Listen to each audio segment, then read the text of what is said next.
আসসালামু আলাইকুম রহমতুল্লাহি ওবরকাতুহু। সম্মানিত দর্শক, শিরোনামে যেটা ব্যবহার করেছি যে ভয়ে অস্থির ভারত। ভারতের পররাষ্ট্রমন্ত্রী মিস্টার জয়শঙ্কর অতি সম্প্রতি লন্ডনে লাঞ্ছিত হয়েছেন, অপমানিত হয়েছেন, ধাওয়া খেয়েছেন এবং পুলিশ যদি তাকে উদ্ধার না করতো তাহলে তিনি ভীষণ রকম গণপিটুনির শিকার হতেন। এরকম পরিস্থিতি ভারতের সেই গত 50-100 বছরের ইতিহাসে কখনো ঘটেনি। ব্রিটিশ জামানাতেও ঘটেনি, স্বাধীনতার পরেও ঘটেনি যে তাদের কোনো বিদেশ মন্ত্রী বিদেশে গিয়ে এই অবস্থায় হয়েছে। এবং আপনারা জানেন যে এখন লন্ডন, আমেরিকা, কানাডাতে ভারতের রাজত্ব চলছে। ভারতীয় বংশোদ্ভূত যারা রয়েছেন তারা সেখানে ব্যবসা বাণিজ্যে শীর্ষ অবস্থানে রয়েছেন। অনেকে রাজনীতিতে এমন পর্যায়ে গিয়েছেন যে ভারতীয় বংশোদ্ভূতদের মধ্য থেকে আমেরিকা এবং ইংল্যান্ডে, সেখানে আমেরিকাতে সেখানে তুলসী গ্যাবার্ডের মতো মানুষ, কমলা হ্যারিসের মতো মানুষ, কমলা হ্যারিস প্রেসিডেন্ট পদে নির্বাচন করেছেন, তিনি প্রেসিডেন্ট হয়ে যেতেন। ভারতে এই বংশোদ্ভূত ঋষি সুনাক, তিনি ব্রিটেনের প্রধানমন্ত্রী হয়ে গেলেন। তারপরে তাদের যে investment, tata company, Birla company, তারপর হিন্দুজা কোম্পানি, তাদের যে গ্লোবালি যে ইনভেস্টমেন্ট, তাতে আমেরিকা এবং ইউরোপের বড় বড় শহরগুলো ভারতীয় ধনকুবেরদের নিয়ন্ত্রণে।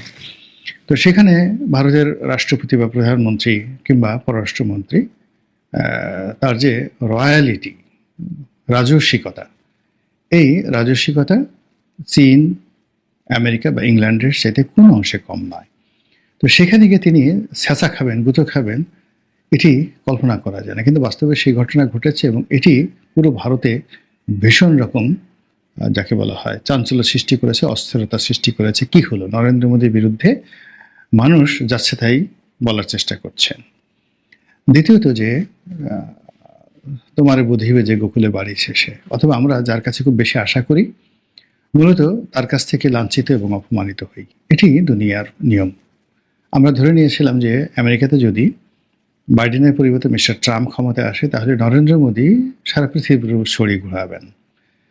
কিন্তু এখানে ঘটনা এ যাবৎকালে যা ঘটেছে সব উল্টো। মিস্টার নরেন্দ্র মোদী আশা করেছিলেন যে ট্রাম্পের যে অভিষেক, সেই অভিষেকে অনেকে দাওয়াত পেয়েছেন, তাকে দাওয়াত করা হবে। কিন্তু দুর্ভাগ্যজনক হলো সত্যি যে তাকে দাওয়াত করা হয়নি। এটি নিয়ে ভারতীয় পার্লামেন্টে অনেক আলাপ আলোচনা হয়েছে এবং তাকে, অর্থাৎ মিস্টার নরেন্দ্র মোদীকে কটাক্ষ করে মিস্টার রাহুল গান্ধী তিনি বলার চেষ্টা করেছেন যে এটি মোদীর বিরাট রাজনৈতিক এবং কূটনৈতিক বিপর্যয়। এর কারণ হলো যে বন্ধু হিসেবে এবং ব্যবসায়িক পার্টনার হিসেবে আমেরিকার সঙ্গে ভারতের যে সম্পর্ক রয়েছে সেই সম্পর্কের ভিত্তিতে সবার আগে ভারতকে দাওয়াত করা উচিত। সেটা নরেন্দ্র মোদী তো নন, এখানে যদি অন্য যে কেউ হোক না কেন, মূলত ট্রাম্পের অভিষেক অনুষ্ঠানে দাওয়াত করা উচিত ছিল ভারতকে। যদিও আমেরিকার যে প্রেসিডেন্টের শপথ গ্রহণ অনুষ্ঠান, এই অনুষ্ঠানে সাধারণত বিদেশি লোকদেরকে দাওয়াত করা হয় না। এবার প্রথম সেই প্রোটোকল ভেঙে ডোনাল্ড ট্রাম্প অনেককে দাওয়াত করেছেন, সেখানে চীনের প্রেসিডেন্টকে দাওয়াত করেছেন। তো চীনের প্রেসিডেন্ট যাননি, কিন্তু নরেন্দ্র মোদী তো যেতেন, কেন তাকে দাওয়াত করা হলো না? এটি নিয়ে ভারতে কিন্তু আলাপ আলোচনা হচ্ছে এবং তখনই বলার চেষ্টা করেছে সবাই যে যেভাবে একটা রসায়ন তৈরি করা হয় যে মোদী এবং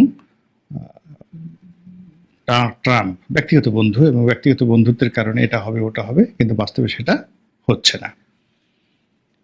তো দ্বিতীয়ত যে ঘটনা ঘটলো সেটা হলো যে তিনি এরপর আমেরিকা ভ্রমণে গেলেন এবং সে ভ্রমণের পর যে জয়েন্ট সংবাদ সম্মেলন এলো এবং বাংলাদেশ প্রসঙ্গে যখন কথাবার্তা শুরু হলো, সেখানে নরেন্দ্র মোদীর যে বডি ল্যাঙ্গুয়েজ, সেই বডি ল্যাঙ্গুয়েজ এবং তার হঠাৎ করে মুখ কালো হয়ে যাওয়া, এই বিষয়টা নিয়ে নানাজনে নানা বক্তব্য দিচ্ছেন।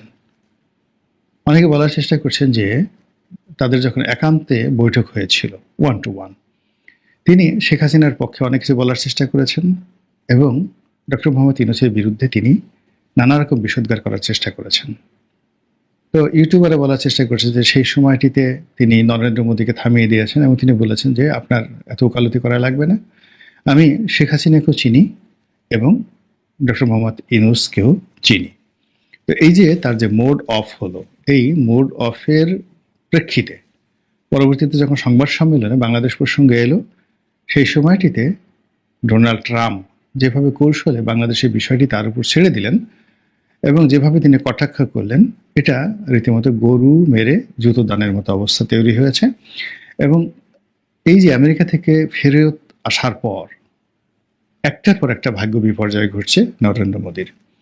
সেখানে অভ্যন্তরীণ রাজনীতিতে বিভিন্ন রকম জটিলতা তৈরি হয়েছে।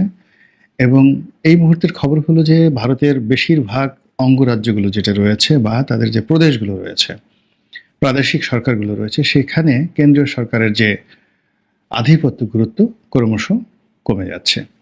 দ্বিতীয়ত, বাংলাদেশে ইউনূস সরকারের এই যাকে বলা হয় শাসনকালীন সময়টিতে সেভেন সিস্টারকে নিয়ে ভারতের মাথা খারাপ হয়ে গিয়েছে।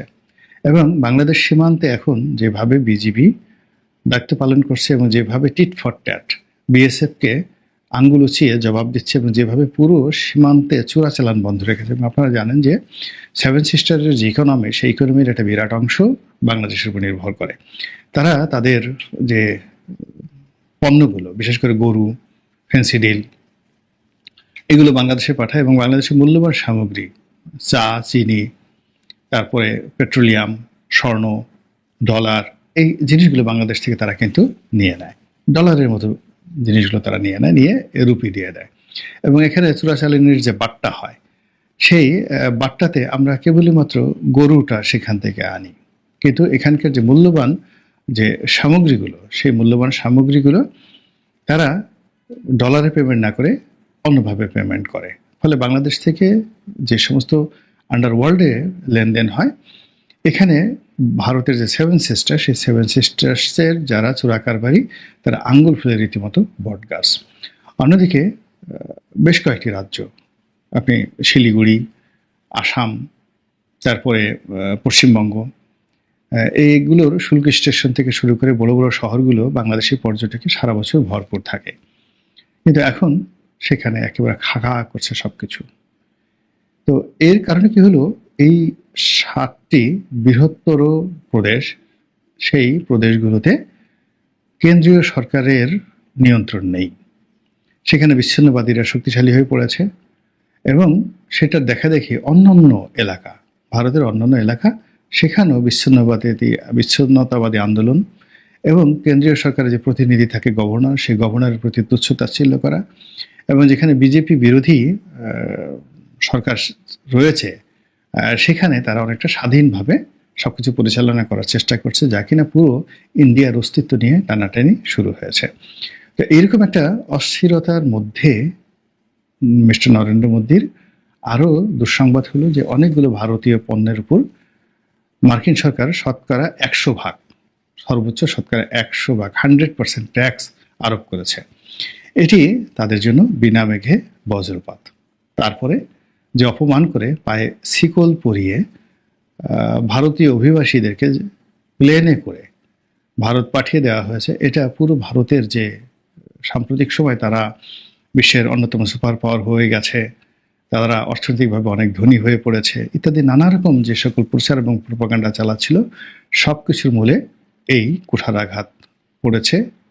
এই পায়ে শিকল পরিয়ে সে প্রাচীন জামানাতে যেভাবে দাস দাসীদেরকে এক দেশ থেকে অন্য দেশে পাঠানো হতো, আনা নেওয়া করা হতো, বিক্রি করা হতো, এইভাবে ভারতীয়দেরকে দাস দাসীর চেয়েও অবমাননাকর পরিস্থিতি ফেলে হাতে পায়ে শিকল পরিয়ে যেভাবে প্লেনে উঠিয়ে ভারতে পাঠিয়ে দেওয়া হয়েছে, এটি পুরো ভারতের যে ইগো, সেই ইগোটাকে মাটির সঙ্গে মিশিয়ে দিয়েছে। এবং ঘটনা এখানেই শেষ নয়, বলা হচ্ছে আরও চলবে।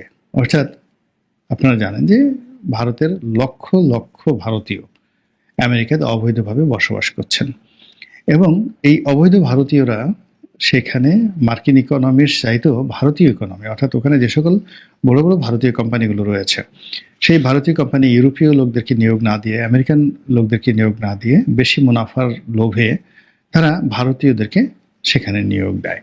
এরা শ্রমিক হিসেবে বা অফিস স্টাফ হিসেবে সেখানে কাজ করে এবং এদের সংখ্যা লাখ লাখ, মানে 20 লাখ 25 লাখ, যাদের কোনো বৈধ কাগজপত্র নেই, ওয়ার্ক পারমিট নেই।